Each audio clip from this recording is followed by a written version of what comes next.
selamat siang yang ada di Eropa ini. Kita bertemu kembali dari bulan yang lalu, tetapi hari ini Like tidak ada yang biasa yang memimpin kita, tetapi kita punya Ricky yang akan memimpin kita di dalam seminar ini.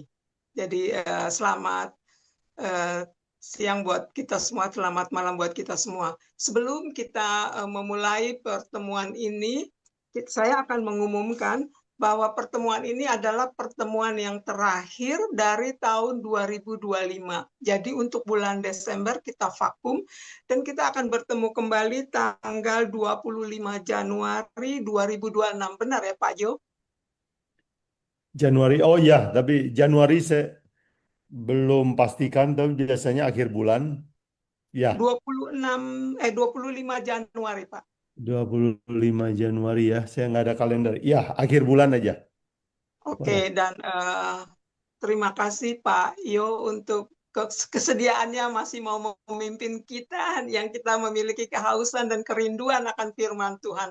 Jadi terima kasih, dan sebelum kita mulai, kami pengurus mengucapkan selamat Natal, menyongsong selamat Natal dan Tahun Baru. Mungkin kita nggak akan ketemu lagi di tahun ini, jadi ini yang terakhir.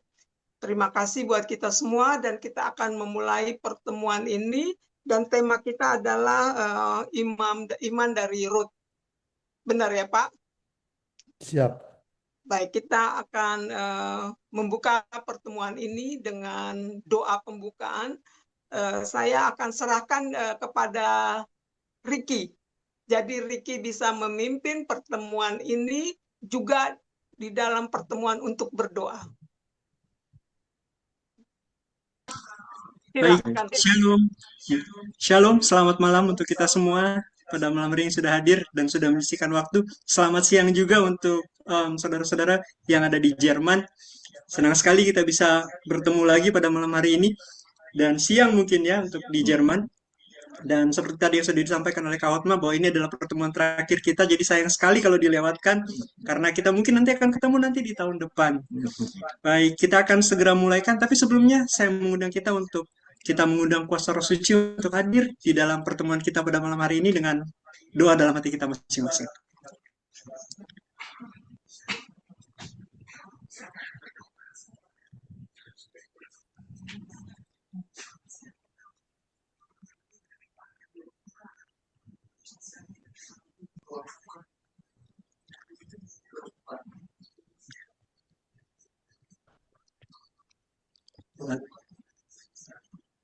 Langsung doa.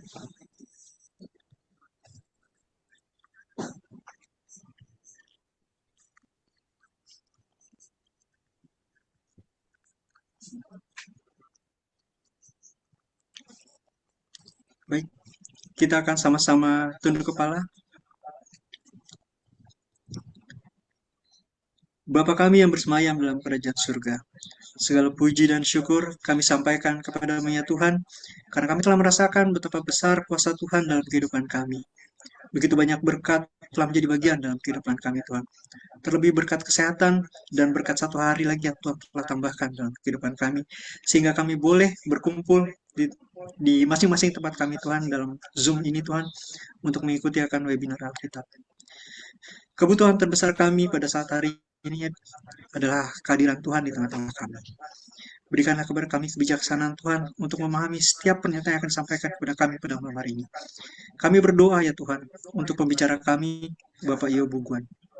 Biarlah kiranya curahan surga boleh menjadi bagian ya Tuhan, sehingga beliau boleh berkata-kata seturut dengan kehendak Tuhan saja ya Tuhan. Dan kami yang mendengarkan akan dibukakan pikiran kami Tuhan, sehingga kebenaran Tuhan boleh tertanam di dalam hati dan pikiran kami. Memberkati setiap peralatan yang kami gunakan Tuhan. Besertalah dengan kami sepanjang seluruh acara ini Tuhan. Karena acara ini Tuhan kami serahkan hanya di dalam nama Anak-Mu, Yesus Kristus yang adalah Tuhan dan Juru Selamat kami yang hidup. Amin. Amin.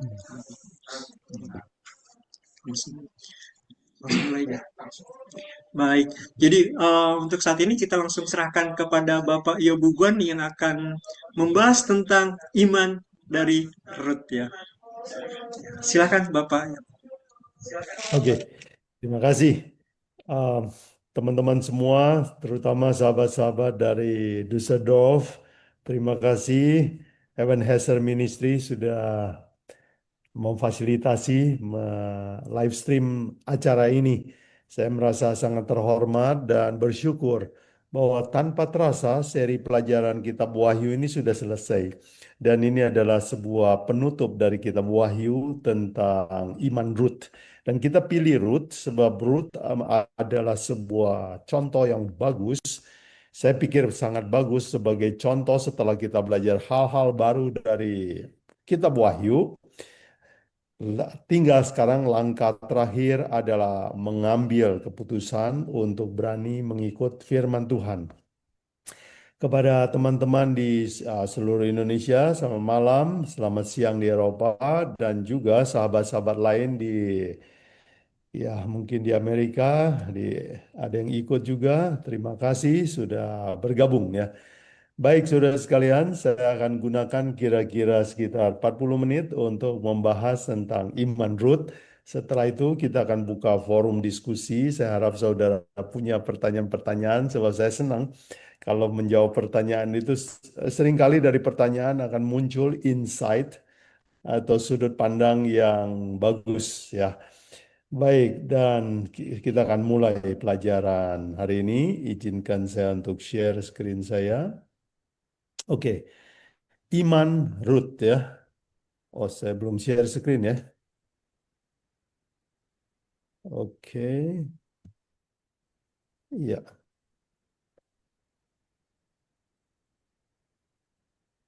Oke, saya kira sudah tampil ya. Iman Ya, Rut. sudah. Baik. Ya, judul pelajaran kita adalah Iman Rut, tetapi saya membuat anak judul supaya lebih spesifik ya. Karena buku Rut adalah buku yang menarik. Bukunya cuma 4 pasal dan itu adalah buku yang menarik sebab jarang buku di Alkitab pakai nama wanita ya, kecuali Rut dan Esther, dua wanita. Jadi ini adalah sebuah nama yang mendapat kehormatan ditulis sebagai nama buku dalam Alkitab. Nah, banyak sudut yang kita bisa ambil. Misalnya kita bisa belajar teori keselamatan tentang penebusan dan berbagai hal lain. Tetapi hari ini saya akan memfokuskan kepada Rut 1. Dan saya beri judul Iman Rut dari iman suami menjadi iman pribadi.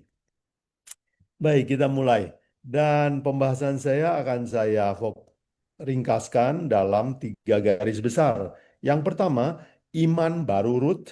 Yang kedua, ujian iman bagi Rut. Dan yang ketiga, apa hasil dari iman Rut. Baik, kita mulai dengan belajar hidup Rut dengan sebuah judul yaitu iman baru. Nah, siapakah Rut? Ya, Rut sebenarnya bukan orang Israel, dia adalah orang asing, orang Moab ya. Dan kisah hidup Rut dimulai di pasal 1 dengan cerita sebagai berikut. Ada satu keluarga berasal dari Bethlehem dan nama keluarga ini adalah Elimelek. Istrinya bernama Naomi dan dia punya 2 anak. Nah, pada saat kelaparan mereka terpaksa harus pindah ke Moab. Nah, bila mana saudara belajar kata asli dari Bethlehem itu artinya rumah roti, tempat roti. Tetapi tempat roti ini sekarang kelaparan, jadi sebuah kontras ya. Dan Tuhan berkata di dalam kitab Musa bahwa kalau kamu tidak menurut kepada Tuhan maka aku akan mendatangkan banyak musibah kelaparan. Jadi kita percaya bahwa Tuhan mengizinkan kelaparan terjadi itu adalah sebuah juga hajaran, sebuah teguran buat Israel. Jadi kisah hidup Rut dimulai dengan sebuah keluarga Israel, orang Yahudi bernama Elimelek pada saat kelaparan pindah ke Moab. Dan apa yang terjadi di Moab? Suaminya meninggal, yaitu Bapak Elimelek meninggal. Naomi menjadi janda dan 2 anaknya itu menikah dengan wanita Moab namanya Rut dan Orpa ya. Jadi dia ambil 2 menantu di tempat mereka tinggal. Jadi, tetapi 10 tahun kemudian mereka hidup tanpa anak. Dan setelah hidup tanpa anak, kedua menantu dari Naomi ini meninggal atau kedua suami suami dari Rut, dan Orpa meninggal. Jadi ini adalah kemalangan demi kemalangan yang dialami dalam hidup keluarga Elimelek dan juga Rut ya. Sudah miskin, banyak musibah. Dan tinggallah di satu rumah, ya, rumah orang miskin, 3 janda, Naomi, Orpa, dan Rut. Bisakah saudara merasakan betapa getirnya, pahitnya hidup? Yaitu satu rumah 3 janda, tidak punya banyak uang, hanya cukup makan setiap hari, dan hidup mereka dalam penderitaan yang berat. Tetapi mereka beriman kepada Tuhan. Coba saudara bayangkan situasi seperti ini. Saya selalu sangat terharu kalau membayangkan satu rumah 3 janda miskin. Hati saya hancur, saudara sekalian. Dan bila mana saya mempelajari kitab Rut, kesusahan saya itu seperti kecil, ya. Seringkali kita merasa kita adalah orang yang paling susah di dunia. Tetapi lihatlah Ruth, lihatlah keluarga Naomi. Maka kita akan, kalau kita bandingkan, oh penderitaan saya tidak seberapa. Baik, inilah ringkasan kisah hidup Ruth.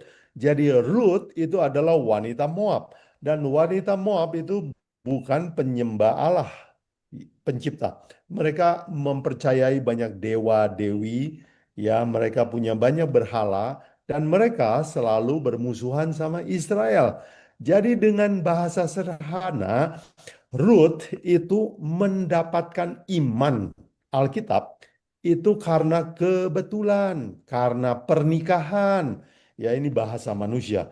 Karena menikah, ternyata suami saya itu mempercayai iman seperti ini. Lalu tentu saja dia ikut belajar. Jadi Ruth itu mengenal kebenaran karena dia mendengar, karena kebetulan berkenalan dengan keluarga Elimelek. Bukan lahir di keluarga Kristen. Tetapi Ruth akhirnya mengambil sebuah keputusan besar, dan inilah ayat yang paling mengagumkan saya dari seluruh buku Ruth. Mengagumkan karena perkataan ini diucapkan oleh orang yang sangat lemah, miskin, janda, orang asing, tetapi berani berkata seperti ini. Jadi kalau saudara pelajari latar belakangnya, saudara akan lebih menghargai keputusannya. Coba kita baca. Rut 1 ayat 16. Tetapi kata Rut, janganlah desak aku meninggalkan engkau dan pulang dengan tidak mengikuti engkau. Sebab kemana engkau pergi, ke situ juga aku akan pergi. Dan di mana engkau bermalam, di situ juga aku bermalam. Bangsamu lah bangsaku, Allahmu lah Allahku. Dengan perkataan hari ini yang sederhana begini. Ibu mertua, jangan suruh saya pulang ke bangsa saya. Saya mau pindah agama. Agamamu, agamaku, Allahmu, Allahku, bangsamu, bangsaku. Saya mau bergabung. Saya bukan cuma mau beriman secara hati. Saya mau pindah agama. Oh wow. Saudara sekalian, ini yang ngomong siapa? Orang dari mayoritas Moab. Penganutnya banyak. Ya. Nanti kita akan lihat lebih dalam bagaimana ini agama Moab. Tetapi, dan dia setelah mempelajari agama suaminya ini, dia mengambil keputusan seperti ini. Jadi saudara bisa bayangkan bahwa ini wanita bukan wanita biasa. Ini orang berani mati. Ini orang imannya kuat sekali. Saya mau pindah. Dan apa yang terjadi dengan Ruth? Kita baca di pasal 2 dan 4, Ruth akhirnya ditebus oleh orang kaya, ya, kerabat dekat mereka, namanya Boas. Dan apa yang terjadi kemudian dalam hidup Ruth tidak dicatat di dalam perjanjian lama. Tahu-tahu ketika Yesus lahir, inilah catatan Alkitab. Dia dapat sebuah kehormatan besar. Mari saya baca Matius 1 ayat 1 dan 5. Inilah silsilah Yesus Kristus, anak Daud, anak Abraham. Salmon memperanakan Boas dari Rahab, dan Boas memperanakan Obed dari Rut. Obed memperanakan Isai, Isai kemudian memperanak Daud, kemudian Daud dari keturunan Daud lahir Yesus Kristus. Dengan kata lain, wanita asing, miskin, menderita, sengsara, berani pindah agama, dan Tuhan menghormati orang yang berani seperti ini. Dan prinsip yang akan kita pelajari saya kutip dari sebuah prinsip besar di Alkitab. 1 Samuel 2 ayat 30. Sebab siapa yang menghormati aku akan kuhormati, tetapi siapa yang menghina aku akan dipandang hina. Di dalam cerita ini kita pelajari bahwa sebenarnya menantu Naomi ada dua, yaitu Orpa dan Ruth. Orpa akhirnya pulang, dia pulang ke bangsanya, dia mundur, tidak mau mengikuti lagi Ruth. Tetapi Tuhan tidak pernah menghina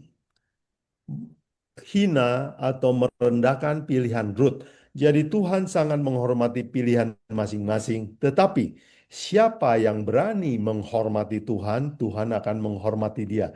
Itulah prinsip yang kita mau pakai di dalam, kita kutip sebagai kerangka belajar tentang hidup Ruth. Orang yang berani ini akhirnya dihormati oleh Tuhan. Baik, yang kedua saya mau bahas tentang apakah benar Ruth ini imannya kuat? Apakah imannya diuji? Seseorang kalau mau dinyatakan bahwa dia kuat, dia harus kasih beban, bukan? Kalau dia bisa angkat 50 kilo, oh orang ini kuat 50 kilo. Diuji 100, dia bisa angkat, maka dia disebut kuat 100 kilo. Nah, kalau iman Ruth ini kuat, apa ujian imannya? Mari kita lihat bahwa Rut dalam kitab Rut 1 pasal 1 itu penuh dengan ujian iman. Mari kita lihat. Sebelum kita belajar tentang ujian iman bagi Rut, mari kita lihat perbandingan agama Rut yang awal dan agama baru. Nah, di dalam agama Israel, kita baca di Alkitab ya, agama yang saya maksud dengan agama Israel adalah agama Yahudi atau Yudaism yang percaya kepada Alkitab Perjanjian Lama, dan inilah cikal bakal kekristenan. Jadi dengan kata lain, saya ingin membandingkan bahwa agama Alkitab sama agama non-Alkitab itu bedanya seperti ini pada zaman itu. Ya, agama Israel itu agamanya tidak menarik. Tidak menarik dalam arti upacaranya biasa. Ya, kalau agama lain ada dansa, dansi, ada dan seksi ya, orang yang memimpin acaranya itu menari ya dan pakaiannya minim-minim, bahkan mereka ada upacara seksual. Tetapi orang Israel ya upacaranya ya menarik juga, tetapi tidak heboh seperti orang luar. Yang kedua, orang Israel itu tidak ada tarian-tarian. Kemudian orang Israel tidak ada berhala ya yang mukanya menarik-menarik atau dicat warna-warni. Dan orang Israel hari berbaktinya berbeda. Mereka berbakti hari Sabat. Seluruh bangsa lain tidak ada yang berbakti pada hari Sabat. Dan saudara perlu ketahui bahwa jumlah orang Israel pada saat itu jumlahnya kecil sekali. Jadi ini adalah agama minoritas. Tetapi mari kita lihat agama semula dari Rut. Rut agama Moab. Dan di dalam agama Moab, kalau saudara baca Alkitab, itu banyak sekali upacaranya ya. Mereka punya berhala, punya patung, mereka punya upacara seks, tarian-tariannya menarik, acara agamanya sampai seringkali membuat orang Israel pengen pindah agama ke mereka. Sebab upacaranya itu ya menggiurkan ya, menarik perhatian. Musiknya keras, orang Israel musiknya tidak keras ya. Jadi agama Moab.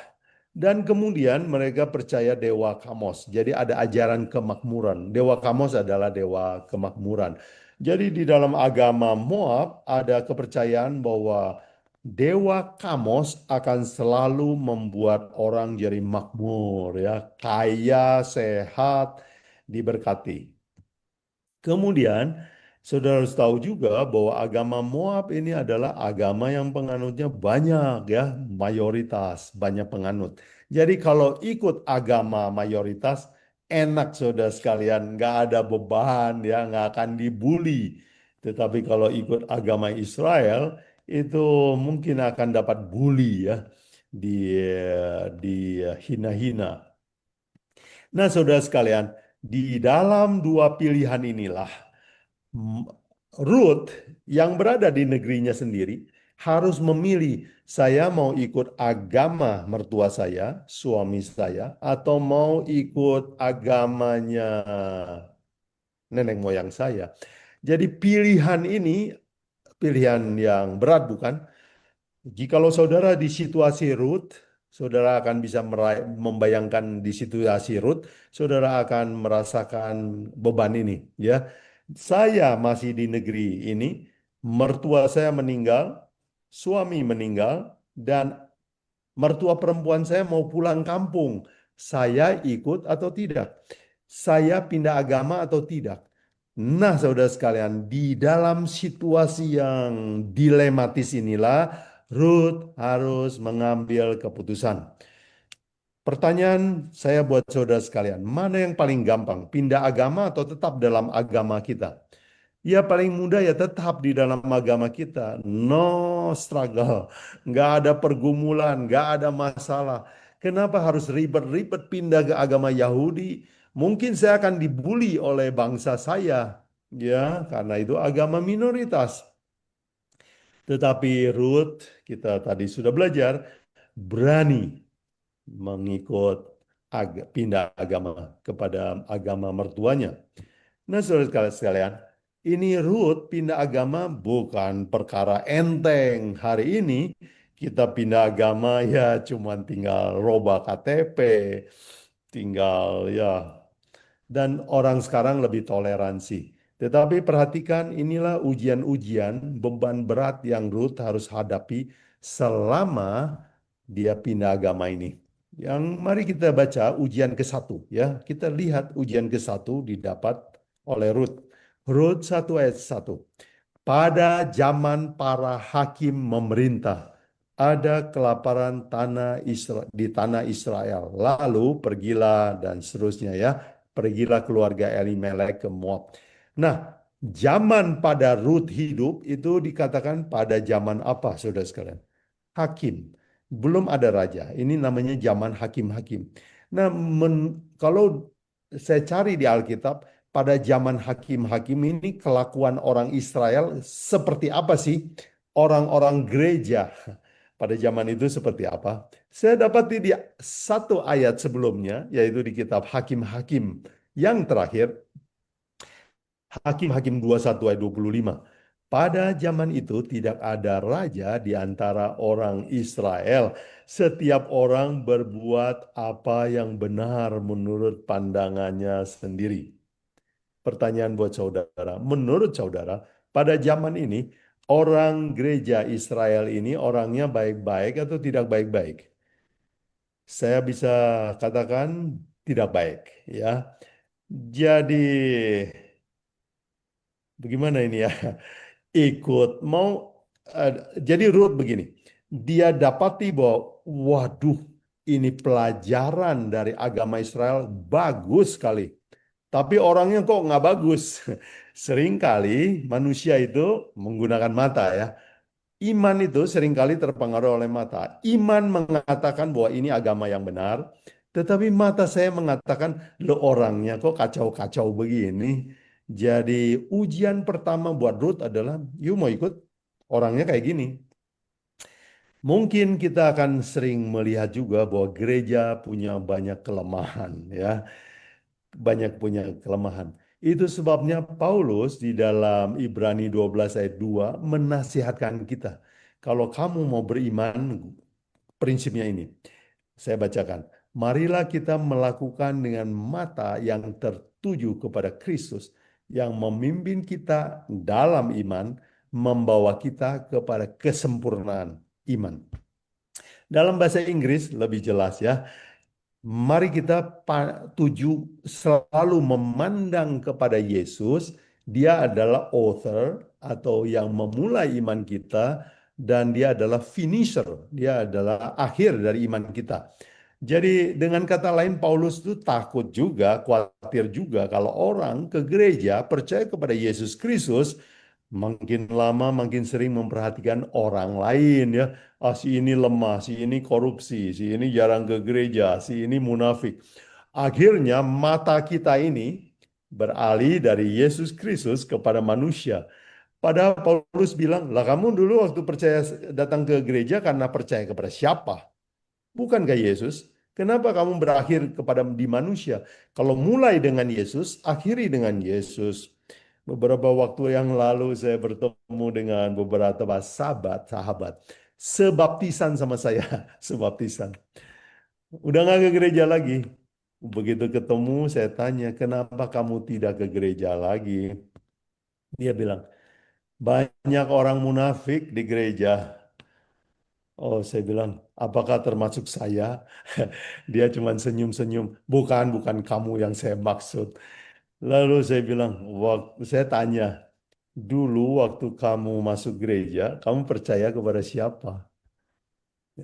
Renungan buat dia. Dan dia bilang, ya kepada Tuhan.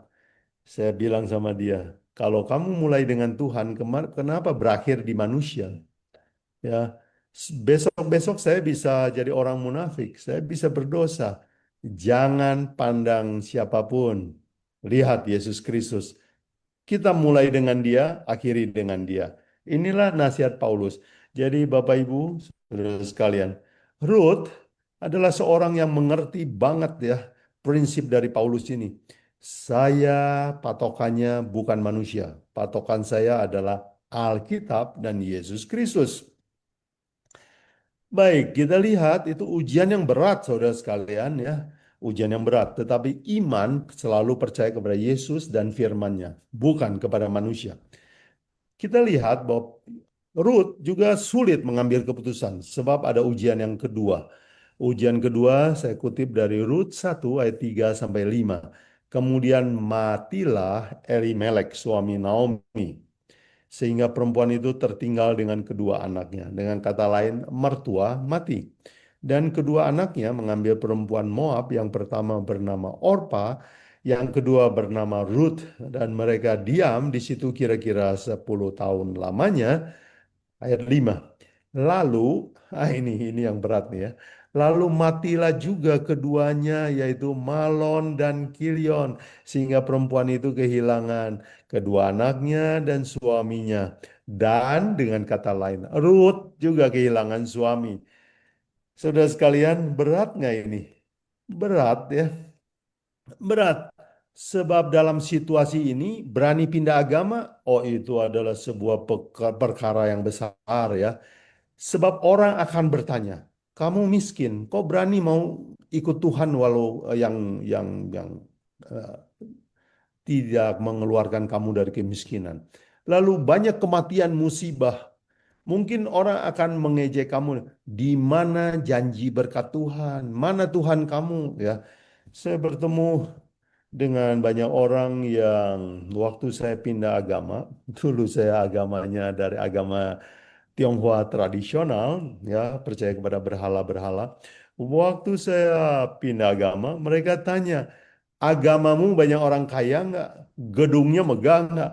Jadi dari pertanyaan itu saya tahu bahwa orang itu akan membuli kamu kalau kamu pindah iman, tapi kamu miskin. Kamu iman, banyak musibah. Mana janji berkat Tuhan? Saudara sekalian, mudah nggak pindah agama di saat seperti ini? Enggak mudah ya. Saya kira kita mudah ya kalau pindah agama, kalau agama baru menjanjikan banyak berkat. Ada yang mau pindah? Tentu saja mau ya. Kalau kamu pindah agama, kamu akan makin sehat. Mau pindah. Tetapi ini miskin, lagi musibah, lagi situasi tidak baik-baik.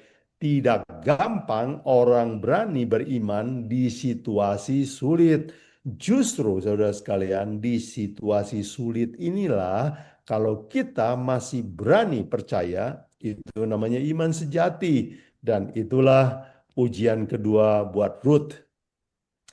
Kita dengar di dunia ini selalu orang bilang bahwa kalau beriman akan selalu diberkati.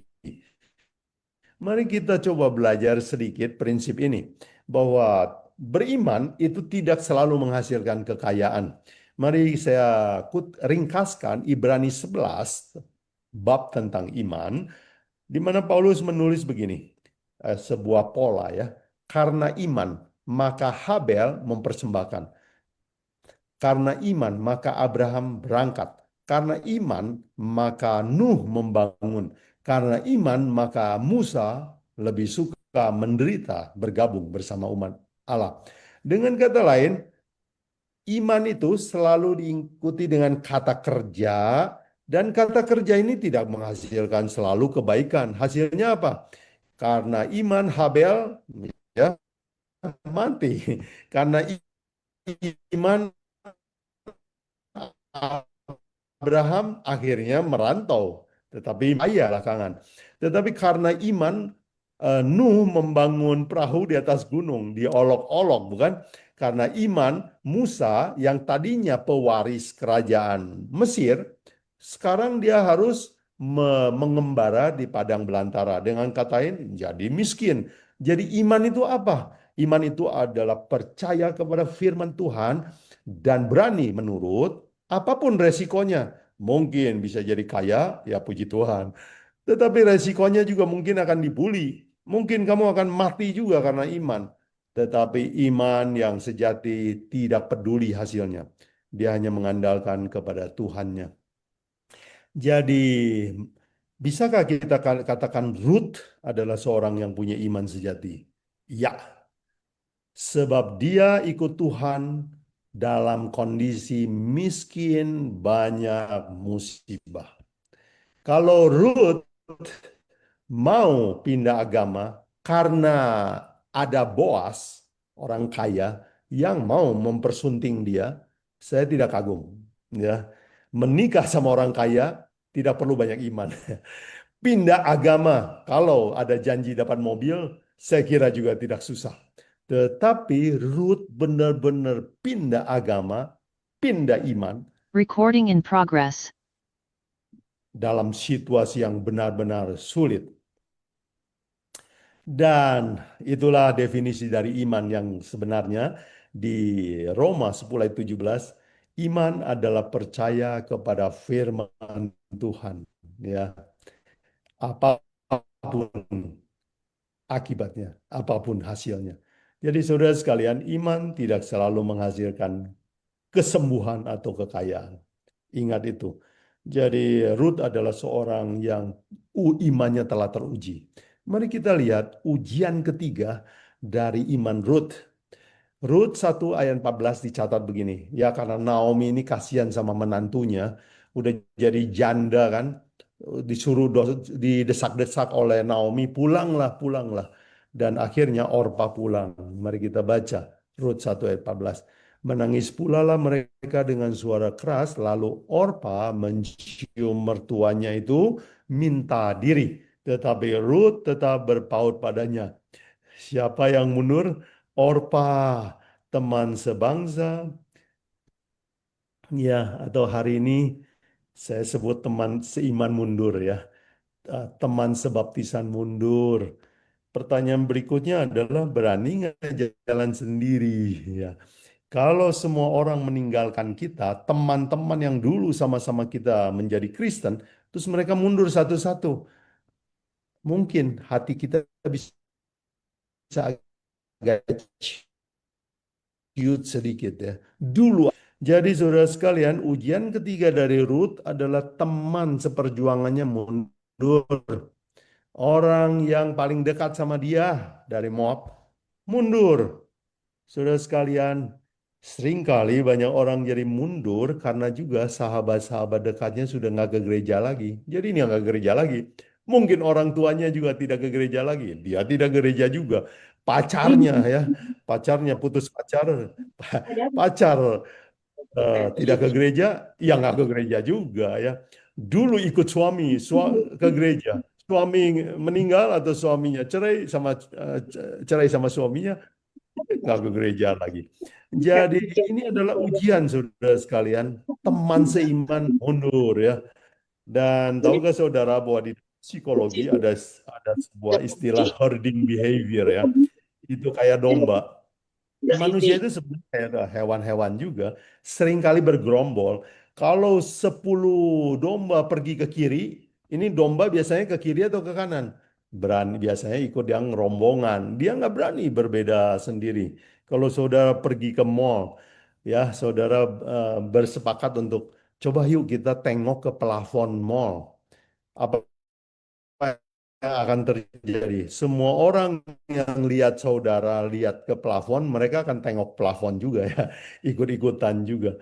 Jadi herding behavior adalah sifat kita manusia. Yesus di Yohanes 6 itu mendapatkan setelah memberi makan 5.000 orang, banyak sekali orang mau ikut. Tetapi Yesus uji imannya. Yesus tanya, "Loh, kamu ikut saya karena mau dapat makanan ya?" Dan orang-orang mulai tersinggung dan mulai meninggalkan dia. Ya, saya baca ini ya. Yohanes 6 ayat 66 sampai 68. Mulai dari waktu itu banyak murid-muridnya mengundurkan diri dan tidak lagi mengikut dia.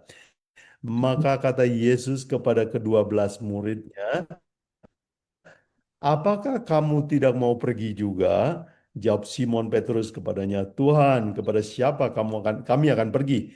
Perkataanmu adalah perkataan hidup yang kekal." Jadi Yesus ya melihat bahwa Yesus sengaja menguji orang kalau mau ikut saya itu karena kamu pengen dapat berkat atau memang mau belajar. Dan orang-orang tersinggung, Yesus juga tanya sama Petrus dan teman-temannya, "Loh, kamu kok nggak pergi juga?" "Enggak, kami mau belajar firman-Mu." Jadi perhatikan, banyak orang ikut Tuhan karena pengen dapat berkat, karena pengen sembuh, karena pengen kaya, karena pengen sehat, karena dapat jodoh. Itu bukan iman, saudara sekalian. Itu namanya dagang ya. Saudara berkorban sedikit, saudara mau dapat berkat. Tetapi Tuhan mau cari murid yang betul-betul jatuh cinta kepada firman-Nya. Itulah namanya iman. Jadi saudara sekalian, kita lihat bahwa ujian ketiga, Rut diuji sebab semua orang mundur. Lah tinggal saya sendiri, apa saya berani maju? Menurut saudara ini situasi yang sulit atau mudah? Bagi saya sulit, ya, sulit. Baik. Yang keempat, ujian buat iman Rut adalah pindah ke agama minoritas. Rut 1 ayat 16, tetapi kata Rut, "Jangan desak aku meninggalkan engkau ya. Sebab kemana engkau pergi, ke situ juga aku pergi. Di mana engkau bermalam, di situ aku bermalam. Bangsamu, bangsaku, dan alamu, alaku." Nah, saya gunakan kata yang gamblang, yaitu pindah agama. Kenapa? Ini bukan urusan cuma di dalam hati. Ya udah saya percaya aja semua yang diajarkan Alkitab. Tetapi saya tidak pindah kelompok. Dengan kata lain, saya hanya beriman dalam hati. Buat Ruth, itu bukan iman. Buat Ruth, iman adalah action. Iman adalah berbuat. Dan dia pindah. Tahukah saudara bahwa pindah agama Ruth kepada agama Israel itu adalah pindah dari majority kepada minoritas. Sulit sekali saudara sekalian. Yesus berkata bahwa dunia ini manusia akan selalu mengambil keputusan dengan ukuran kuantitas atau mayoritas. Matius 7 ayat 13 dan 14 saya kutip. "Masuklah melalui pintu yang sesak itu, karena lebarlah pintu dan luaslah jalan yang menuju kepada kebinasaan, dan banyak orang yang masuk melaluinya. Karena sesak pintu dan sempitlah jalan menuju jalan kehidupan, dan sedikit orang yang mendapatinya." Jadi banyak dan sedikit. Selalu orang yang serius mau belajar firman Tuhan itu sedikit. Selalu orang yang berani pindah agama ke agama yang walaupun minoritas tetapi ajarannya benar itu sedikit. Nah, dalam hal ini Ruth adalah seorang wanita yang pemberani. Dia sama seperti wanita seperti Rahab ya, seorang yang hidup dalam dosa, pelacur. Tetapi begitu dia dengar tentang Allah Israel, dia dapat pekabaran tentang ajaran orang Yahudi, maka imannya muncul dan dia berani pindah. Itulah wanita-wanita pemberani. Nah, hari ini kita belajar Ruth, wanita hebat. Dia dengar Allah Israel. Dia baca kitab orang Israel. Dan saya tahu ada kebenaran di dalamnya. Saya tidak peduli mayoritas. Saya pilih kebenaran. Wanita hebat. Nah, saudara sekalian, Ruth sudah teruji imannya. Ya, di dalam kesulitan dia berani tetap percaya sama Tuhan. Itulah iman asli. Sekarang kita mau lihat apa hasil atau apa akibat dari wanita yang beriman ini. Berani hidup susah. Ya, berani tetap dalam kesusahan ikut Tuhan. Dan Alkitab misalnya di pasal 2 mulai mencatat hal yang bagus tentang hasil yang baik tentang buat Ruth. Yang pertama, Ruth dapat nama baik. Saudara sekalian, orang yang beriman itu akan kedengeran sama orang. Hebat sekali orang ini ya.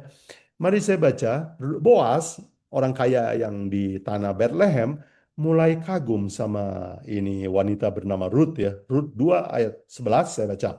Boas menjawab, telah dikabarkan orang kepadaku dengan lengkap segala sesuatu yang engkau lakukan kepada mertuamu sesudah suamimu mati, dan bagaimana engkau meninggalkan ibu bapamu dan tanah kelahiranmu, serta pergi kepada suatu bangsa yang dahulu tidak kamu kenal. Iman akan selalu mendatangkan nama baik. Perhatikan itu saudara sekalian. Dan Alkitab katakan nama baik lebih berharga dari emas dan perak. Dan inilah yang didapat oleh Ruth, nama baik. Ya, setia dalam iman walaupun miskin. Dan orang kaya ini mulai kagum. Kemudian akhirnya dia dapat keluarga baru dan suami yang baik, yaitu Boas ya. Rut 4 ayat 13. Lalu Boas mengambil Rut dan perempuan itu menjadi istrinya dan menghampiri dia. Maka atas karunia Tuhan perempuan itu mengandung lalu melahirkan seorang anak laki-laki yang kemudian menjadi nenek moyang dari Yesus Kristus. Keluarga baru yang baik. Jadi orang beriman walaupun sementara kelihatan susah, di ujungnya ada cahaya kebenaran. Dan inilah yang paling mengagumkan dari saya, dari pilihan Ruth ini. Itu ya, dapat terhormat terbesar, yaitu menjadi nenek moyang dari Yesus Kristus. Saudara sekalian, jadi Tuhan kita itu bukan Tuhan yang rasis ya, cuman sayangnya sama orang Israel. Tidak. Tuhan mau semua orang, bangsa manapun, percaya kepada Yesus ya. Orang biasanya tukang ngebully orang Israel dipilih jadi nenek moyang Yesus Kristus. Bukankah ini bukti terang-terangan bahwa Tuhan kita itu mementingkan iman. Tuhan kita bukan mementingkan ras atau golongan. Jadi inilah hasil terbesar dari iman.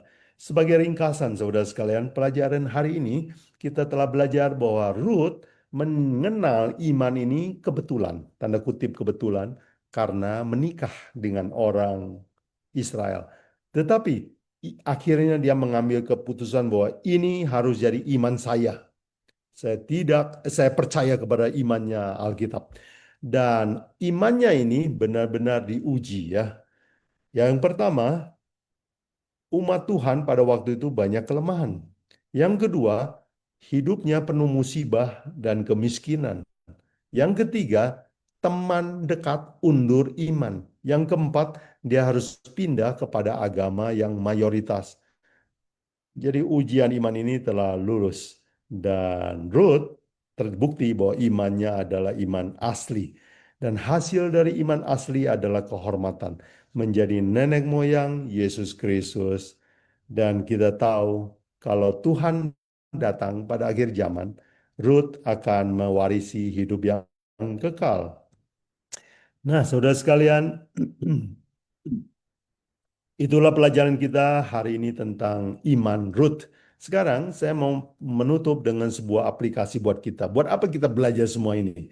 Pertanyaan saya dalam aplikasi adalah, Kalau saya ikut Yesus, saya dapat apa? Nah, saudara sekalian, pertanyaan ini pertanyaan yang valid juga. Sebab satu kali Petrus juga ragu-ragu. Ini Tuhan, saya ini ikut ya capek, capek-capek. Capek ya beginilah melayani Tuhan, saya dapat apa? Matius 5, 19 ayat 27 saya kutip. Lalu Petrus menjawab dan berkata kepada Yesus, kami ini telah meninggalkan segala sesuatu dan mengikut Engkau. Jadi apakah yang akan peroleh? Saya dapat apa? Yesus menjawab, Aku berkata kepadamu, kamu akan duduk di atas. Aku berkata kepadamu, sesungguhnya pada waktu penciptaan kembali, dunia baru maksudnya, ya ketika anak manusia bersemayam di tahta kemuliaannya, kamu yang telah mengikut aku akan duduk di atas 12 takhta untuk menghakimi ke-12 suku Israel. Dan setiap orang yang karena namaku meninggalkan rumahnya, saudaranya laki-laki, saudaranya perempuan, bapaknya atau ibunya, anak-anak atau ladangnya akan menerima, sudah perhatikan ini, 100 kali lipat dan akan memperoleh hidup yang kekal. Jadi kalau berani ikut Tuhan, walaupun susah, Tuhan menjanjikan kamu akan dapat berkat di dunia ini dan dunia yang akan datang. Nah, saudara sekalian, sebagai penutup, izinkan saya kasih sedikit cerita saya. Ya, saya membaca cerita Ruth seperti ya mirip dengan pengalaman saya. Dan saudara sekalian, saya dibesarkan dari keluarga Tionghoa. Ya, mereka berbakti, punya banyak patung-patung. Dari kecil saya nggak pernah dengar kekristenan. Bahkan kakek saya itu benci sama orang Kristen. Kenapa? Kata dia, orang Kristen itu kurang ajar sama orang tua. Kalau mati nggak pernah disembayangin, nggak pernah dikirimin makanan. Jadi kakek saya ini tidak suka kepada kekristenan. Tetapi saya tidak tahu kenapa kakek saya masukkan saya di sekolah Kristen. Dulu kakek saya itu kayak raja di rumah. Dia semua anak mau sekolah di mana itu ya papa saya, mama saya izinnya sama kakek saya. Jadi dia adalah king king of our household ya. Dan saya tidak tahu mungkin ini God's providence ya. Tuntunan Tuhan bahwa akhirnya kakek saya daftarkan saya di sebuah sekolah Kristen. Disitulah saya dengar cerita tentang Alkitab. Saya tanda kutip kebetulan ya mendengar Alkitab. Dan tanpa saya sadari itu saya mulai jatuh cinta kepada firman Tuhan ya. Dan ini nggak pernah saya dengar dalam agama saya yang sebelumnya. Tetapi saya nggak pernah mengambil keputusan untuk pindah agama. Kenapa? Kalau saya pindah agama, saya akan bermusuhan sama kakek saya. Saya akan dibully oleh saudara-saudara saya. Saya mungkin akan meninggalkan kerabat-kerabat saya. Jadi itu tidak lazim pada zaman saya itu pindah agama, berat.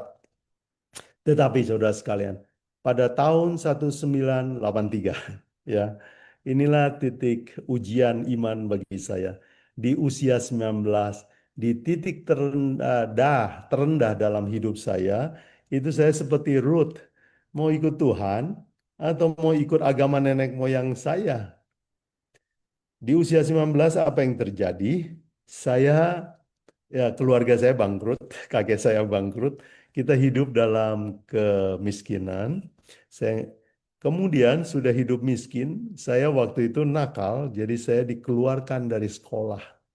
Jadi saya nggak punya ijazah SMA, juga nggak punya ijazah SMP. Kemudian dan pada saat itulah saya juga putus pacar. Jadi sudah miskin, dikeluarkan dari sekolah, ya, putus pacar, tidak ada masa depan. Nah, di saat titik terendah hidup saya itulah saya mulai ingat cerita Alkitab yang saya pernah pelajari di sekolah. Dan di saat itulah saya mulai memutuskan, Tuhan, saya ini harus kemana? Manusia nggak ada yang bisa tolong saya, keluar nggak bisa tolong, belokan mana saya harus tempuh. Di saat itulah saya mulai untuk pertama kalinya mulai berdoa. Tuhan, saya mau ikut Tuhan, tunjukkan jalan kepada saya. Dan waktu itu saya bersekolah di sekolah Advent.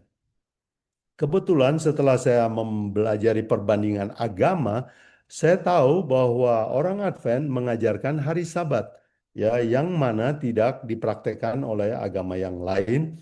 Dan waktu itu dalam pilihan saya memutuskan untuk dibaptis menjadi orang Kristen, bergabung dengan gereja Advent. Tetapi sebelum saya bergabung, saya mendapatkan banyak bully, ya. Sebab orang bilang ini agama minoritas sedikit sekali. Terus kalau agamanya benar, kenapa banyak orangnya miskin-miskin? Mereka bilang sama saya begitu, ya. Dan ya mereka bilang ini agama yang aneh. Tetapi saya setelah selidiki, tapi benar, bagus, saya mau bergabung. Karena bagaimanapun kan Kristen banyak denominasinya, jadi saya harus pilih salah satu. Dan akhirnya saya ya memutuskan, walaupun orang mengejek saya, walaupun dunia ini adalah minoritas, saya setelah selidiki Alkitab, inilah keputusan terbaik yang saya tahu. Jadi saya bilang sama Tuhan, Tuhan, kalau ada agama yang lebih bagus, bantu saya untuk menemukannya. Tetapi kalau tidak, inilah keputusan saya saat ini. Berkati langkah keputusan saya.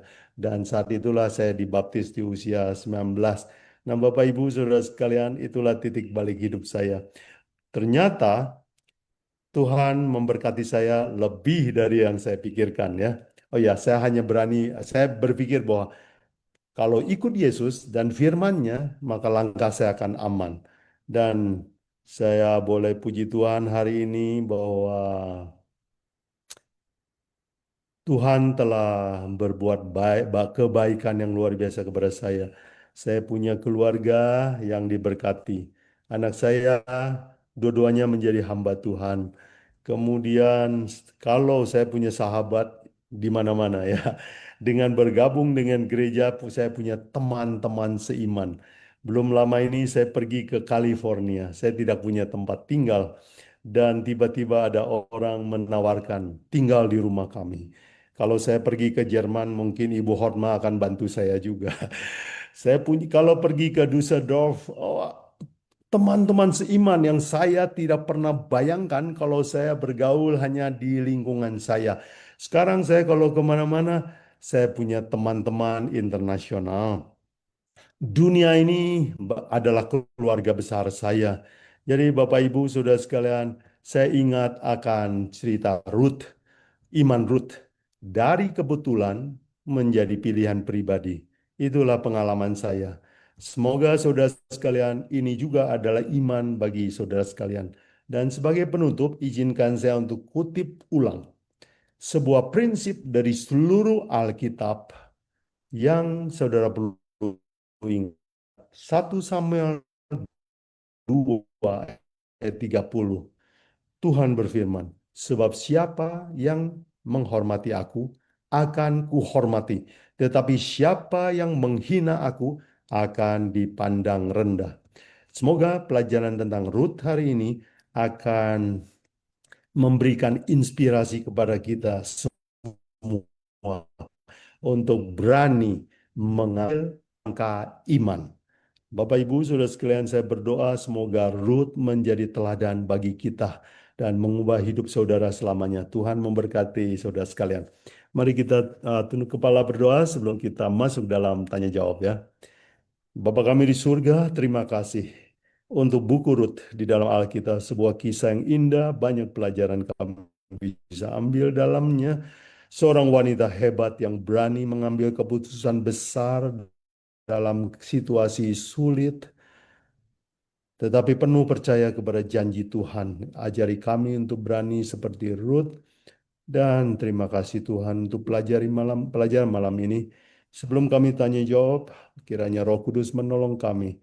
Kiranya kisah hidup Ruth menjadi inspirasi bagi semua orang yang sedang bergumul, yang belum berani mengambil keputusan dalam hidup mereka, yang dalam sakit, yang dalam kemiskinan, yang sedang dibully oleh orang-orang. Biarlah Tuhan memberikan mereka kekuatan untuk tetap berani percaya kepada Tuhan di situasi paling sulit sekalipun.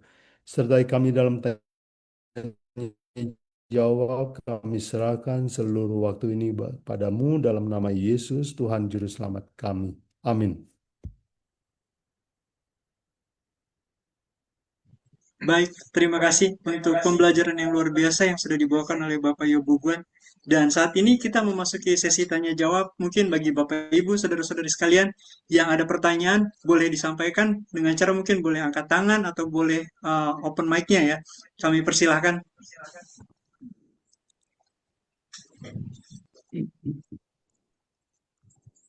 Mungkin juga dari sahabat-sahabat EHM yang ada di rumah yang ingin bertanya, boleh tuliskan di kolom komentar, kami akan sampaikan ke narasumber kita untuk pertanyaan-pertanyaan yang sudah disiapkan tadi ya. Karena pelajarannya menarik sekali loh. Kita berbicara tentang iman dari seorang wanita Moab, Ruth. Dari kebetulan sampai jadi ini ya, jadi pegangan hidup ya. Dan memang pelajaran yang kita pelajari tadi ternyata hasil dari iman itu berbeda-beda ya. Seperti contohnya Habel ya. Hasil dari iman akhirnya apa? Mati. Tapi itulah maksudnya nggak semua itu memang ya bagaimana cara kita menyikapinya ya. Karena memang nggak seperti yang kita ini kan. Kan memang Tuhan bilang ikut aku pikul salib kan. Bukan hal yang mudah memang. Baik, mungkin dari Bapak Ibu saudara-saudari yang ingin bertanya, kami persilahkan di sesi tanya jawab kita. Mungkin Saudara Ronaldo ada pertanyaan?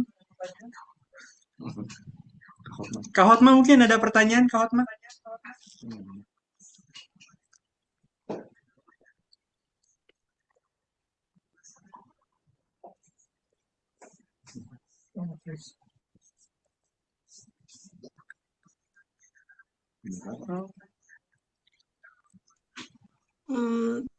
Terima kasih. Saya mungkin nggak bertanya, Pak. Saya berterima kasih mendapatkan pengetahuan ini, dan yang saya pelajari juga dari kesaksian Bapak itu luar biasa ya. Jadi umur 19 udah berani.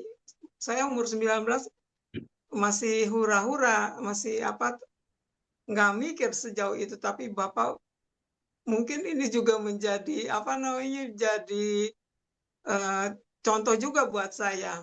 Anak yang muda tetapi berani sudah berani memutuskan langkah-langkah kehidupan ini. Itu saya juga kagum. Jadi ada dua. Ruth menjadi contoh buat kita, dan Bapak juga menjadi contoh buat saya. Itu khususnya yang masih aktual. Artinya semuanya juga aktual, tapi yang kelihatan gitu loh, ya, yang langsung ya. Jadi hari ini saya merasa terberkati untuk semua pelajaran yang baru kita dapatkan. Jadi itu aja, terima kasih. Saya kalau mau tanya terlalu banyak saya juga nggak tahu, tapi saya percaya dengan permulaan ini teman-teman sudah tergoyang untuk bertanya. Terima kasih. Terima kasih. Puji Tuhan. Baik, terima kasih. Pak Yo ada pertanyaan juga ini dari Bapak Yohanes. Iya, Ya, Pak Yo, kalau iman itu menggunakan pikiran atau tidak? Kalau iya, mana yang lebih dulu? Pikiran dulu atau iman dahulu? Terima kasih. Oke. bagus nih pertanyaan Pak Yohanes nih. Pak Yohanes katanya iman itu menggunakan pikiran atau tidak. Saya tafsirkan ya Pak Yohanes. Pikiran itu maksudnya rasio, teman, ya, logik ya. Iman itu pakai logik atau tidak? Jawabannya adalah tidak. Iman itu tidak rasional. Oke, rasio itu begini. Kasih saya bukti, saya percaya. Betul? Kalau nggak ada bukti, masa saudara percaya? Jadi rasio itu bukti dulu, saya percaya. Tetapi apa iman itu? Iman itu rumusnya juga tetap mesti. Saudara, bedanya? Ilmu pengetahuan semua didesain berdasarkan rasio.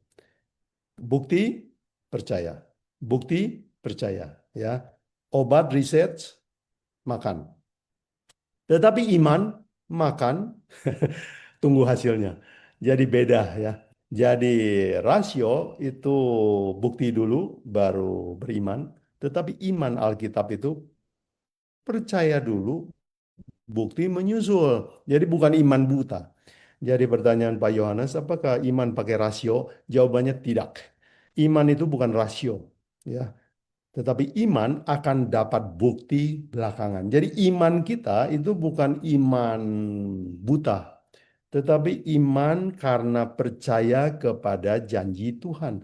Karena Tuhan yang berjanji adalah seorang yang tepat janji, seorang yang tidak pernah ingkar janji, maha kuasa, maka kita percaya. Jadi iman itu seperti anak kecil percaya sama janji papa. Ya. Kalau papa bilang panggil papa, ya waktu kita kecil, masa kita bilang, "Pak, mana buktinya bahwa Anda papa saya? Coba tes DNA." Mana akte lahir? Ya enggak lah. Anak kecil itu beroperasi dengan iman. Percaya aja dulu. Nanti begitu besar, oh ini akte lahir saya. Buktinya datang kemudian.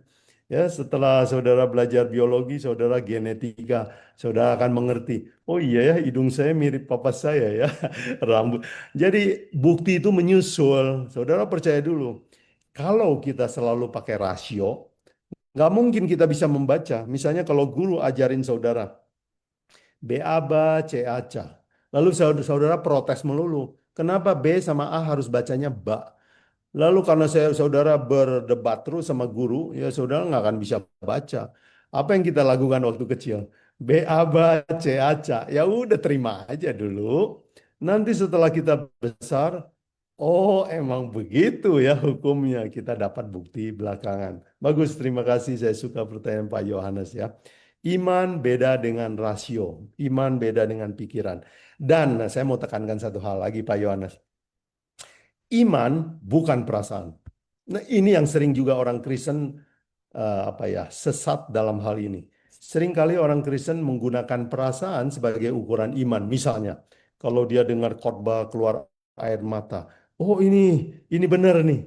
Jadi air mata adalah ukuran kebenaran. Kalau dia merasa bahwa, aduh hati saya jadi tenang. Wah ini iman nih. Bukan saudara sekalian. Iman itu nggak peduli perasaan saudara. Kadang-kadang saudara lagi bokeh, tapi saudara ingat janji Tuhan. Kalau kadang saudara lagi mungkin menderita cancer ya atau sakit yang serius, lumpuh, katakanlah begitu. Saya belum lihat kesembuhan, tetapi ya dalam iman saya mau bergantung kepada janji Tuhan bahwa Dia akan memberikan kehidupan yang baru kepada saya. Jadi iman itu nggak ada urusan sama perasaan. Perasaan kita itu kan berubah pagi, sore, siang ya. Ada orang bilang sama saya waktu saya ajak ke gereja. Dia bilang, aduh saya nggak rasa damai sejahtera di sini. Jadi dia selalu pakai perasaan. Jadi bukan pakai firman Tuhan. Lalu saya bilang, loh kamu kenapa bergabung sama gerejamu sekarang? Dia bilang, waktu saya begitu masuk, langsung saya rasa syadu sekali. Saya bilang, perasaan bukan iman. Oke, semoga itu cukup jelas. Thank you.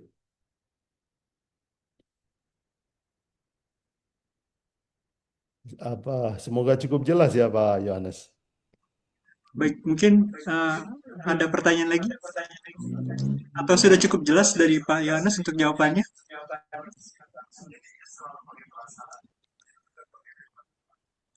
Mungkin ada lagi yang ingin bertanya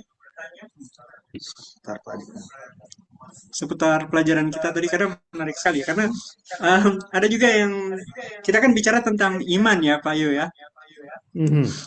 Jadi Alkitab pernah berkata, ujilah setiap roh kan. Nah, jadi kalau kita menguji roh itu kan berarti kita menggunakan pikiran juga kan untuk menguji roh itu kan. Karena kita berpikir juga gitu.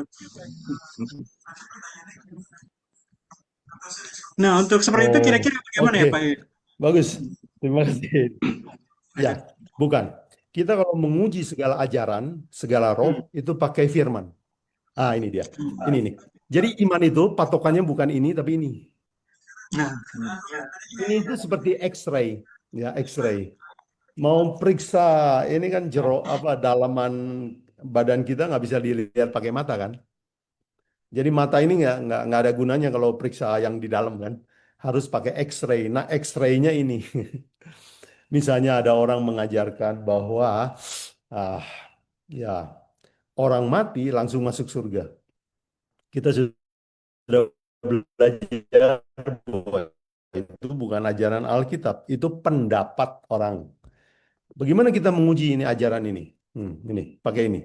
Kita cari ayat-ayat banding ayat dan kita akan dapat kebenaran. Jadi ujilah segala perkara itu bukan pakai pikiran, pakai firman Tuhan. Demikianlah firman Tuhan, ya. Itulah teladan Yesus kan. Ketika setan mencobai, jawabannya selalu firman Tuhan berkata. Jadi kita selalu pakai firman Tuhan untuk menguji segala sesuatu. Jadi bukan pikiran. Karena pikiran ini sebenarnya tiap hari itu bisa berubah. Rasio rasio kita itu kan hanya logik. Logik itu kan kayak ngambil kesimpulan. Itu mudah sekali berubah, mudah sekali salah. Ya. Satu kali seketika saya berjalan, saya lihat ada seorang teman yang dari belakang persis teman saya. Itu logika saya mengatakan dia teman saya. Jadi saya mendekati dia, saya tepak bahunya. Waktu dia balik, bukan teman saya. Ya malu. Kenapa? Logika saya mengatakan dia teman saya. Nah, logika bisa salah? Bisa. Apakah Alkitab bisa salah? Tidak. Ya, uji segala perkara. Ya. Misalnya ada orang cerita, oh tadi malam datang di rumah saya hantu. Hantunya mukanya warna putih. Hantunya mukanya rata. Apakah benar ini ajaran firman Tuhan? Tes pakai Alkitab. Ya, bukan pakai logika. Misalnya ada orang yang bilang, oh kemarin saya di rumah sakit, saya pingsan, lalu saya diangkat ke surga. Di surga saya diajak ngobrol sama Petrus, lalu setelah pulang saya dikasih nasihat sama Petrus. Apakah ini firman Tuhan atau sesuai dengan firman Tuhan atau bukan? Tesnya jangan pakai logika, jangan pakai teori, pakai firman Tuhan ya. Demikianlah firman Tuhan. Jadi kita tidak pakai pikiran dalam menguji segala ajaran, tapi pakai firman Tuhan. Itulah dasar iman ya. Jadi kalau boleh saya gambarkan, kalau iman itu adalah sebuah rumah, fondasinya adalah ini, Alkitab. Ya, thank you.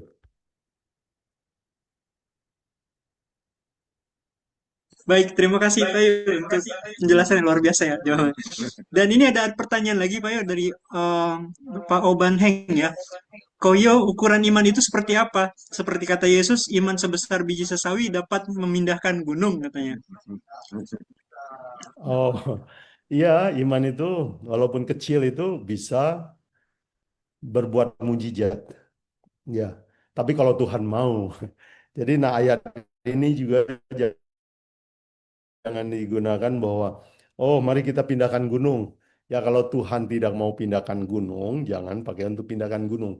Tahukah saudara bahwa karena iman kita akan mengalami hal-hal yang luar biasa. Misalnya, karena iman kita akan keluar dari kuburan kalau kita udah mati. Apa itu scientific? Tidak. Itu biblical, itu bukan scientific. Kalau kita percaya dalam nama Yesus Kristus, umur kita akan diperpanjang selama-lamanya di kerajaan surga. Apakah itu iman yang besar? Apakah itu mujizat? Iya, mujizat.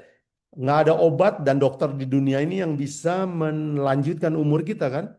Jadi iman itu bukan hanya cuma memindahkan gunung, dia bisa memindahkan bumi lama ini ke bumi yang baru. Iman itu powerful ya, sangat berkuasa. Jadi Tuhan bilang apa, you nebeng, kita nebeng, maka kita akan melihat banyak mujizat. Ya, karena firman Tuhan itu ya dan amin, pasti akan terlaksana. Ya, jadi ya, eh, Saudara Banheng bilang iman itu sebesar biji yang sesawi.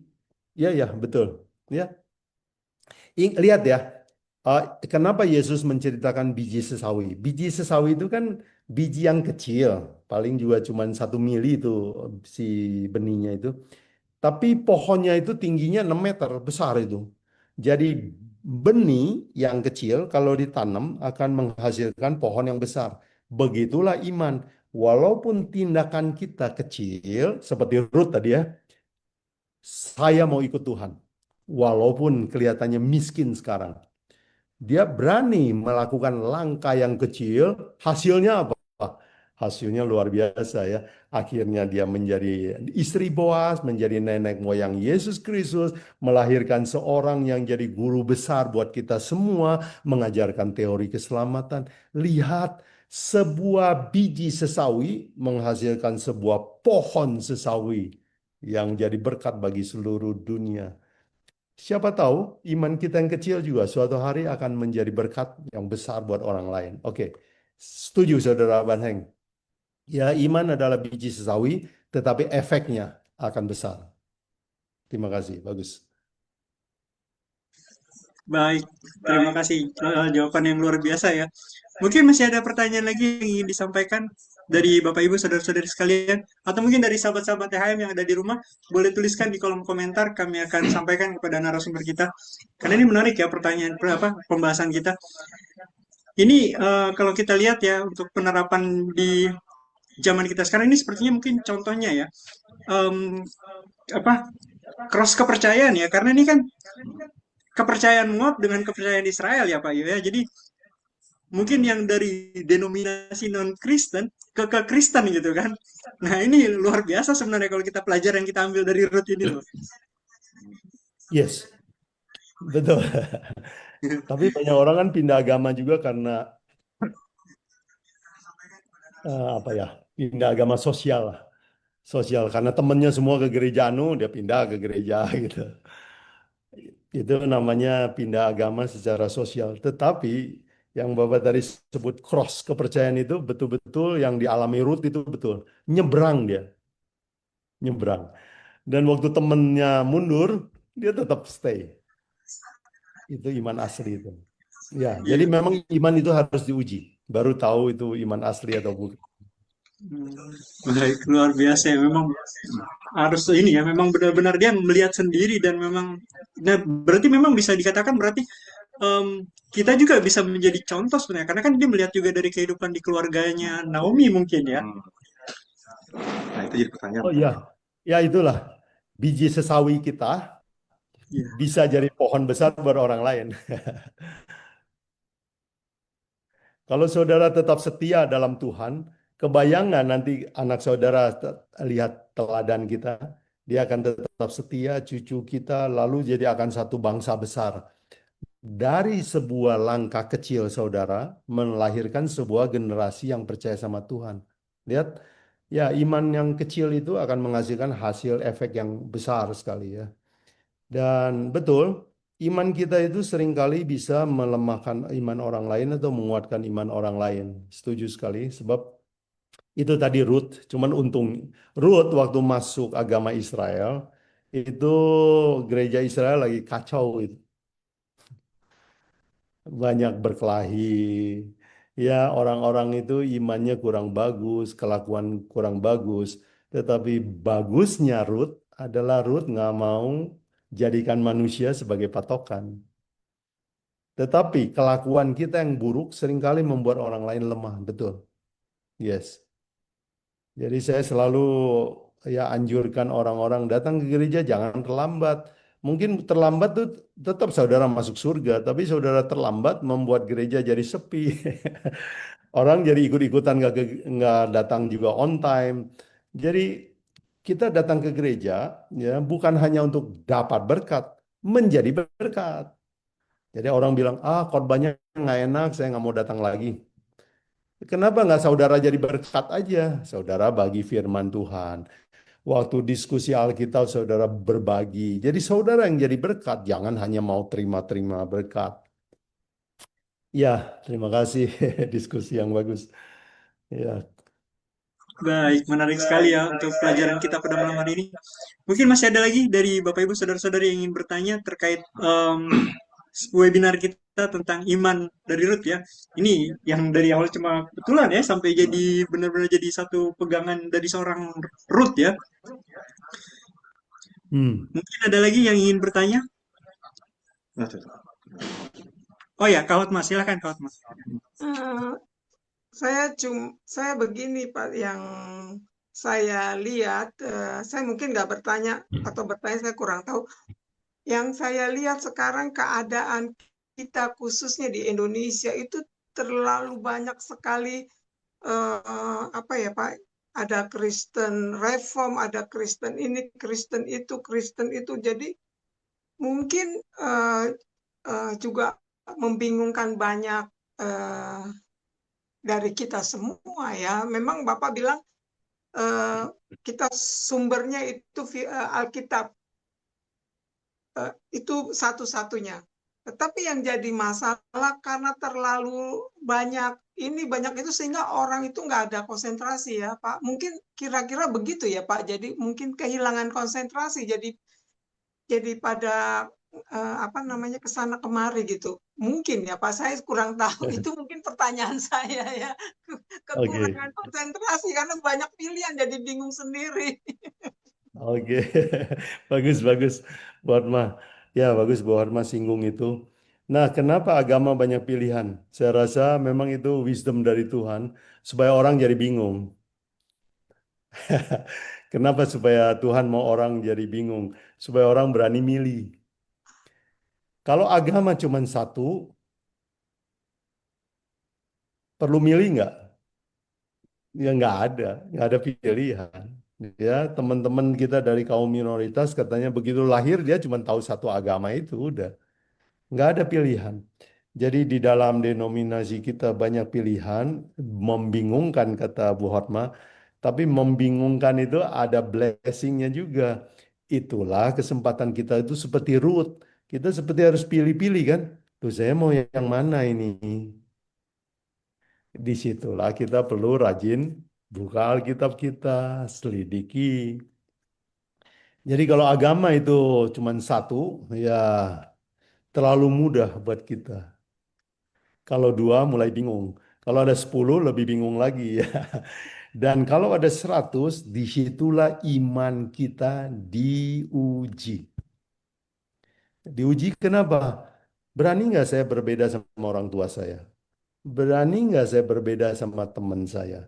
Berani nggak saya berbeda dengan profesor, doktor, dan gelarnya banyak-banyak? Berani nggak saya berbeda dengan orang ahli itu? Ya dulu waktu saya mau pilih agama, saya bingung kenapa banyak profesor, doktor tidak mengerti ajaran Alkitab. Karena saya terlalu menggunakan mata saya, kagum sama gelar-gelar yang hebat ya. Jadi ingat, Bu Hotma, banyak denominasi itu adalah memang ujian iman buat kita. Pilih. Dan itu sulit. Sulit. Dan disitulah root baru akan muncul. Makasih Bu Hotma. Saya terima kasih Pak. Amin. Baik. Mungkin masih ada lagi yang ingin bertanya, saya persilahkan. Bisa langsung. Bisa langsung di-unmute kalau ingin bertanya. Boleh langsung ditanyakan. Pertanyaannya mungkin terkait iman, karena ini pelajaran yang sangat menarik ya.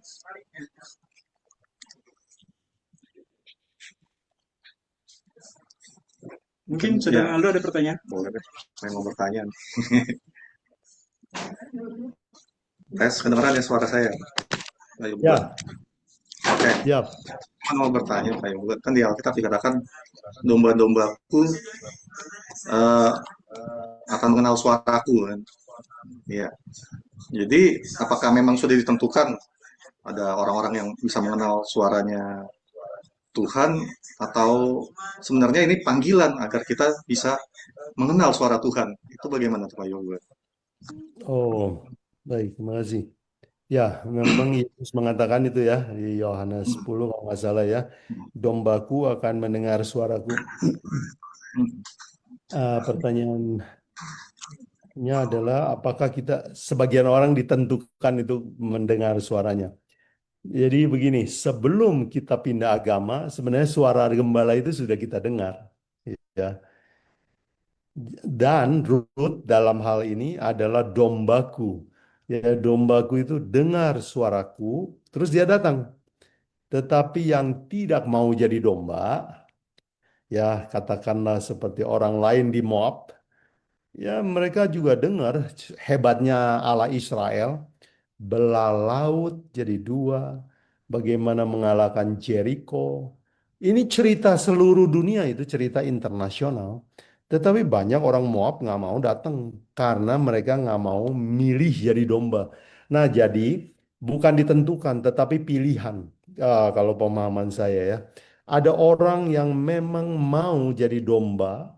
Dia kalau dengar suara gembala itu rindu ikut.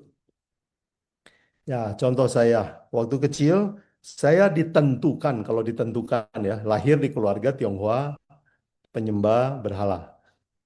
Ya, itu kelahiran yang nggak bisa saya pilih, itu Tuhan lahirkan begitu. Tetapi di dalam perjalanan hidup saya masuk sekolah Kristen, saya dengar cerita Alkitab, saya mulai tertarik. Suara gembala ini, suara tertarik. Dan suatu hari waktu saya mendapat panggil, harus ambil keputusan, saya milih. Jadi waktu kita lahir, kita ditentukan. Waktu kita ambil keputusan, itu pilihan. Seperti Ruth juga. Ruth itu ditentukan lahir di Moab. Ya kalau bahasa sederhananya takdir lah. Takdirnya di Moab. Tetapi pilih, kita punya hak pilih. Dia bisa keluar dari Moab, dia mau ikut gembala yang sebenarnya. Dia tahu bahwa gembala yang sebenarnya bukan di Moab, tapi ada di tanah Israel. Di ajaran Alkitab, pindah dia. Jadi dombaku dengar suaraku itu bukan ditentukan tapi pilihan kita. Amin. Baik, terima kasih ke Ibu Buan untuk jawabannya luar biasa sekali. Masih ada lagi mungkin dari kita yang ingin bertanya? Kami masih memberikan kesempatan jika ada yang ingin bertanya, boleh langsung di-unmute saja yang ingin bertanya.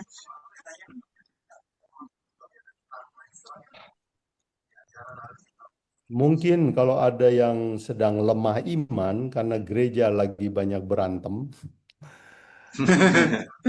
saya anjurkan untuk belajar kitab Rut. Kalau saudara Iya. dengar berita korupsi di gereja, lihat orang kawin lagi di gereja, padahal nggak anjuran firman Tuhan. Nah, saudara, waktunya saudara belajar kitab Rut. Satu kali saya hampir tinggalkan gereja juga. Ya, dalam perjalanan saya setelah umur 19 dibaptis, ya bukan hidup di lingkungan apa namanya bebas hama, steril, bukan. Banyak kuman-kuman juga. Ada waktu di mana saya mulai berpikir, waduh, saya mulai mengalihkan pandangan saya dari Kristus kepada manusia. Dan karena manusia mengecewakan, guru yang membawa saya dibaptis itu berzina. Orang yang saya kagumi itu korupsi. Aduh, hati saya hancur. Dan saya mulai pikir untuk keluar dari gereja. Dan saudara sekalian, kalau saudara pernah mengalami yang seperti saya alami, inilah waktunya kita buka Alkitab. Periksa fondasi kita. Kenapa saya pilih agama ini? Bukan manusia yang jadi patokan saya kan? Jadi kalau saudara ada yang sedang kecewa sama keadaan gereja, bacalah Rut. Ya, pasal 1. Bagus itu. Oke, silakan kalau ada pertanyaan. Baik, mungkin ada lagi yang mau bertanya? Ini menarik ya, kita mengupas tentang iman. Karena saya sempat baca juga ya, kita bicara tentang keimanan, tentang iman. Di Ibrani pasal 11 ini kan berbicara tentang iman ya Pak Yu ya. Betul. Nah, di Ibrani pasal 11 itu kan ada juga dikatakan bahwa ada yang justru nggak mendapatkan gitu kan. Sama seperti kalau kita bicara bagaimana janji Tuhan kepada Abraham, ya, dia akan jadi bangsa yang besar kan. Memang bangsa Israel menjadi bangsa yang besar. Tapi itu kan jadi bangsa yang besar setelah Abraham mati kan. Jadi Abraham memang nggak melihat secara langsung gitu kan. Dari keturunan itu akan menjadi bangsa yang besar gitu kan. Jadi memang ketika kita berbicara tentang iman ini sama seperti yang Pak Yo katakan tadi kan, hasilnya itu berbeda-beda untuk setiap orang ya. Oh iya, ini ada pertanyaan dari Bapak Banheng juga, Pak. Yes. Apakah ada peran Tuhan di dalam apa yang dialami oleh Naomi? Wah, menarik pertanyaannya ya. Apa ada peran Tuhan? Oh ya, bagus pertanyaannya. Dari Saudara Banheng ya. Ya, ya jawabannya adalah tentu ada. Ya, Tuhan selalu ikut campur di dalam hidup kita. Tetapi pilihan terakhir ada sama kita. Bagaimana Tuhan ikut campurnya? Tuhan ikut campur bisa mempertemukan Ruth dan Orpa sama Injil. Oke? Dan semua pengaturan seperti ini itu kata manusia kebetulan.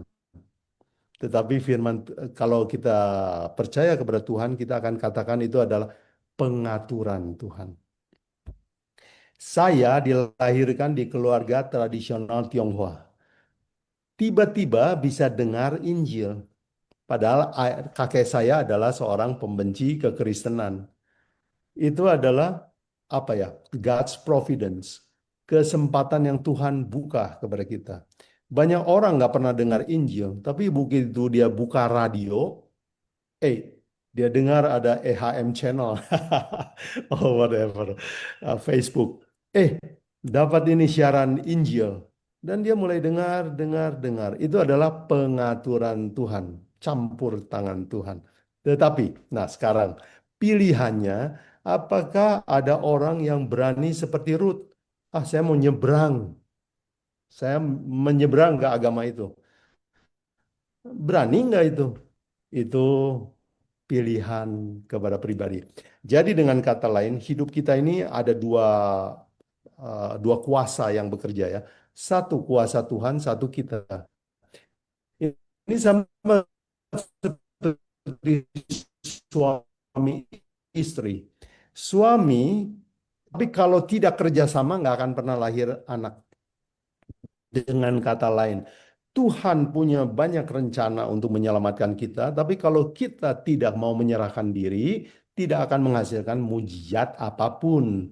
Mujizat pertobatan juga tidak akan terjadi. Jadi, apakah ada? Ya, ada. Oh ya, mungkin saya menduga Saudara Banheng ingin bertanya, kok Naomi orang beriman musibah melulu hidupnya ya, celaka melulu. Iya. Nah, bagaimana kita bisa menjelaskan kepada Naomi bahwa Tuhan punya rencana? Nggak bisa. Nah, iman itu tidak menggunakan mata. Ingat ya, ini saya garis bawahi. Iman tidak menggunakan mata, iman tidak menggunakan rasio, iman tidak menggunakan perasaan. Iman itu seperti pilot yang nggak bisa kabutnya banyak, dia hanya terbang menggunakan meter instrumen. Iman itu kita hidup itu mengandalkan semua janji Tuhan. Tuhan bilang apa, saya ikut. Itu total dependent sama Tuhan punya janji. Nah, Naomi, kalau sekarang kita bisa mengerti, oh Tuhan sengaja bikin Naomi jadi susah. Rupanya supaya mendekati seorang bernama Ruth. Tapi mana kita bisa lihat? Jadi apa yang harus kita lakukan kalau kita jadi Naomi? Atau kalau kita sakit? Atau kita jatuh miskin? Atau kemalangan menimpa kita? Udah merem.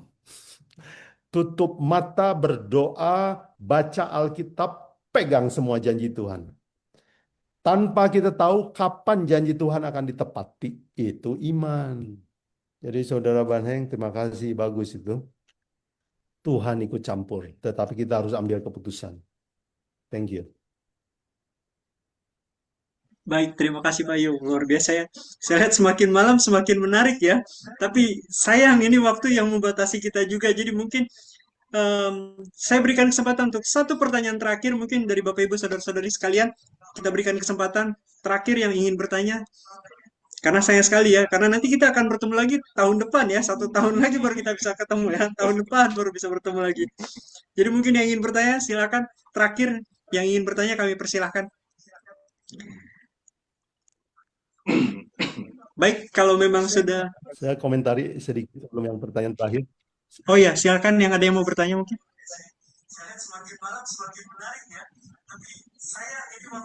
Tadi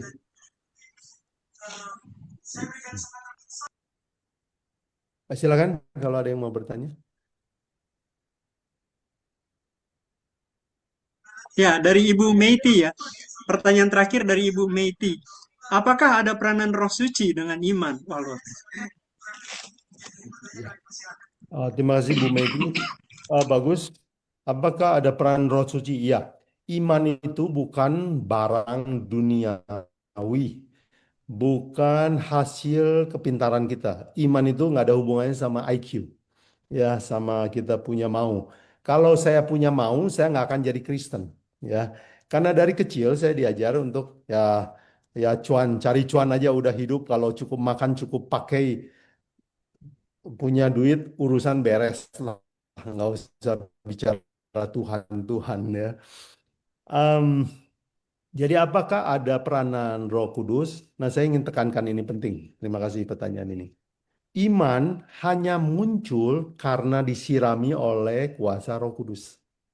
Kita muncul minat, dibuahi oleh Roh Kudus, muncullah sebuah iman. Jadi saudara sekalian, iman itu memang hasil dari Roh Kudus. Ya. Saya bisa mengajar, saya bisa menabur firman, tetapi kalau tidak ada Roh Kudus bekerja di dalam hati saudara, itu nggak akan tumbuh jadi iman. Dan kalau tanpa Roh Kudus nggak ada orang yang berani ambil resiko. Siapa sih yang mau susah? Kalau misalnya kita susah-susah untuk mencapai gelar insinyur, untuk jadi dokter, wajar karena kita melihat upahnya. Tetapi siapa yang mau bersusah-susah untuk ikut Tuhan? Surga itu masih nggak kelihatan. Itu perlu kuasa Roh Kudus. Jadi memang iman itu adalah karya Roh Kudus, Pak. Bu Medi, terima kasih.